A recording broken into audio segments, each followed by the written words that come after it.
All right, now to the other story we're tracking here on WION Dispatch. China's clout in the Indian subcontinent countries seems to be growing even further.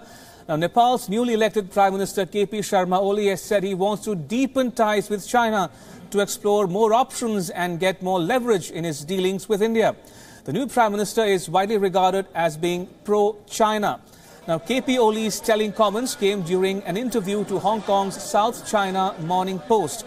He's told the newspaper he wants to, quote-unquote, update relations with India in keeping with the times and favors a review of all special provisions of the India-Nepal relations, including the long-established practice of Nepalese soldiers serving in India's armed forces. He says, and I quote, "We have great connectivity with India and an open border, all that's fine and will increase connectivity even further. But we can't forget that we have two neighbors. We don't want to depend on one country or have one option," end quote. He's gone on to talk about the long-standing tradition of the Nepalese serving in the Indian Army and said, and I quote again, "This should be internally and mutually discussed and corrected if necessary. We live in a new world and Nepal is starting a new journey. We have to update whatever is considered outdated and bring it in line with the modern era," end quote. Now, not just that, the Nepalese Prime Minister has also vowed to revive the China-backed $2.5 billion hydropower project, which was scrapped by the previous government. In fact, it was KP Oli who had planned the project during his first stint as Prime Minister to end landlocked Nepal's dependence on India. Also, the Nepalese Prime Minister spoke about infrastructure development, which he sees as an important means to narrow the distance with China. The South China Morning Post points out that China's physical remoteness compared with next-door India is a hindrance to deeper Sino-Nepal relations. He also spoke about improving rail and road network between Nepal and China through Tibet. Specifically, he spoke about 3 roads under construction connecting China and Nepal, which should be ready in a couple of years. He said, and I quote again, "If we can connect this railway network to our East-West Rail project, it can revolutionize China-India trade with Nepal in the middle," end quote. Now, China has been investing heavily in Nepal, blunting India's influence in the Himalayan country. Before KP Oli's inauguration as the Prime Minister for the second time, India's External Affairs Minister Sushma Swaraj had visited Kathmandu and met him and other left leaders. Prime Minister Narendra Modi also spoke to him over the phone.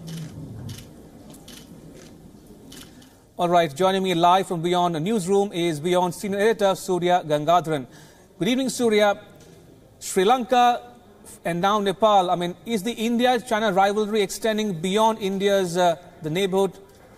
Well, absolutely. I think the point here is that India seems to be losing out in its own neighborhood, because Sri Lanka has already gravitated to the Chinese sphere of influence as far as the economic compulsions which outweigh Chinese Sri Lankan policy towards China. I think Nepal may be heading in the similar direction, given the fact that KP Oli is talking about leveraging the Chinese, the Chinese influence to kind of off-balance India.